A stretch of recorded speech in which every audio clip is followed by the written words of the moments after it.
Bonsoir à tous les amis, petit débrief, OGC Nice, Paris FC.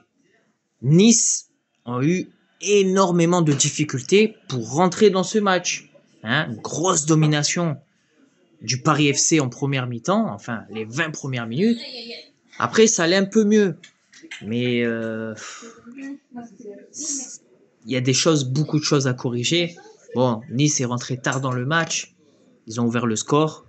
Je crois vers la 40e minute. Ils rentrent à la première mi-temps avec 1-0. Ils auraient pu même mettre 2-0 sur des grosses occasions de Klose. Après, magnifique débordement de Shaw pour le 1-0 de Diop. Franchement, Shaw, il a fait un grand match.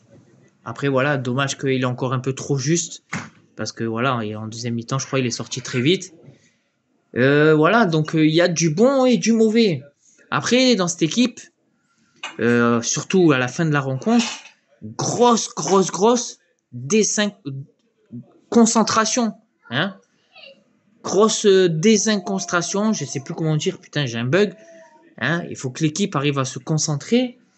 Parce que juste parce que l'arbitre, il a arrêté le jeu pour des vulgarités homophobes, ça crée un trou, alors qu'on était dans un temps fort.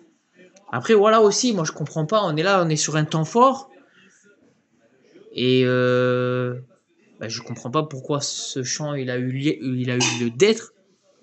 Il est tombé au mauvais moment.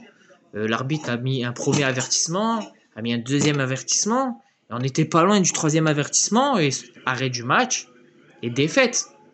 Parce que s'il arrête le match, même à la 90e minute, en sachant qu'on faisait match nul, tu peux perdre le match.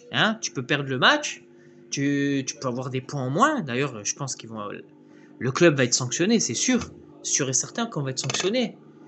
Mais ce match, pour moi, je le considère comme une défaite. Parce que ce match, normalement, le 1-1, tu le prends pas. Le 1-1, tu le prends pas. Et voilà, quoi, les amis. Ce match, on aurait pu vraiment le gagner. Et au final, match nul. Donc, encore grosse déception. On reste toujours dans cette saison chaotique.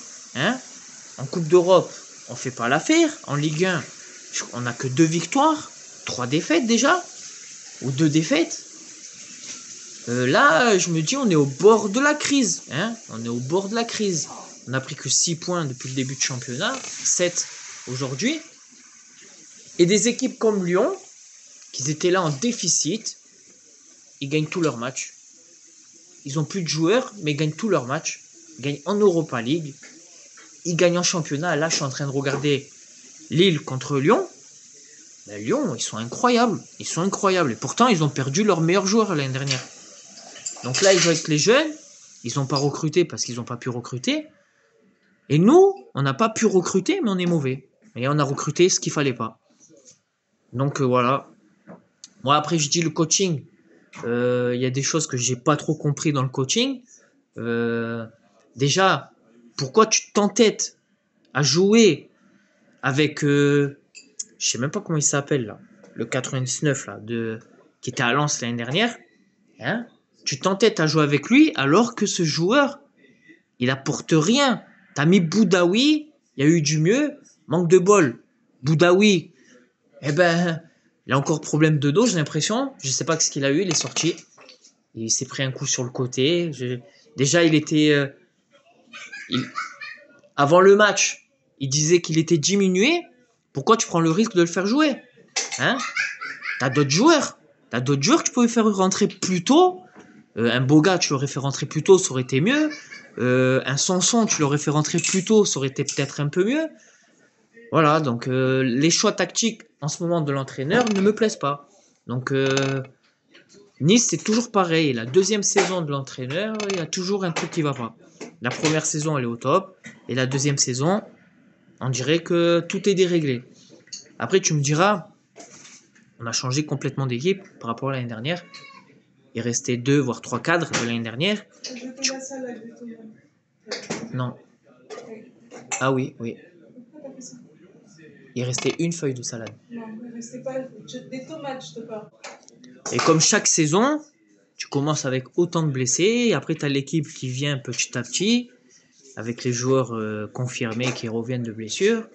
Donc chaque fois, tu es handicapé en fait. Chaque fois, tu es handicapé en début de saison. Et là, cette année, on paye les pots cassés encore en début de saison. Donc, par rapport aux autres saisons, je me suis dit, bon, on va s'en sortir. Chaque fois, on s'en est sorti. Mais cette année, rien ne me laisse penser qu'on va s'en sortir encore une énième fois. Hein. Cette année, ça sent vraiment pas bon, les amis. Ça sent pas bon. Moi, je suis pas content. On est là, des équipes comme Paris FC qui nous dominent en début de partie. Après, tu redresses un peu la barre. Tu as l'impression que tu peux gagner ce match 2 voire 3-0. Et en fait, t'as que des petites a priori. T'es là, au début du match, tu te dis, oh, on est catastrophique. Et après, on redresse.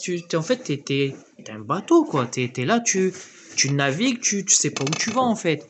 En fait, avec cette équipe, tu sais pas où tu vas. Et là, on va jouer Fenerbahçe chez eux. Hein, Fenerbahçe invaincu chez eux. C'est une équipe que tu vas pas forcément gagner. Les Turcs, c'est une équipe qui se donne sur le terrain. Et que voilà, ça va être très dur de gagner là-bas. Donc moi, les matchs qui vont suivre là, ça me fait peur. Et en plus, tu vas jouer un Lyon dans pas longtemps, tu vas jouer un Monaco dans pas longtemps.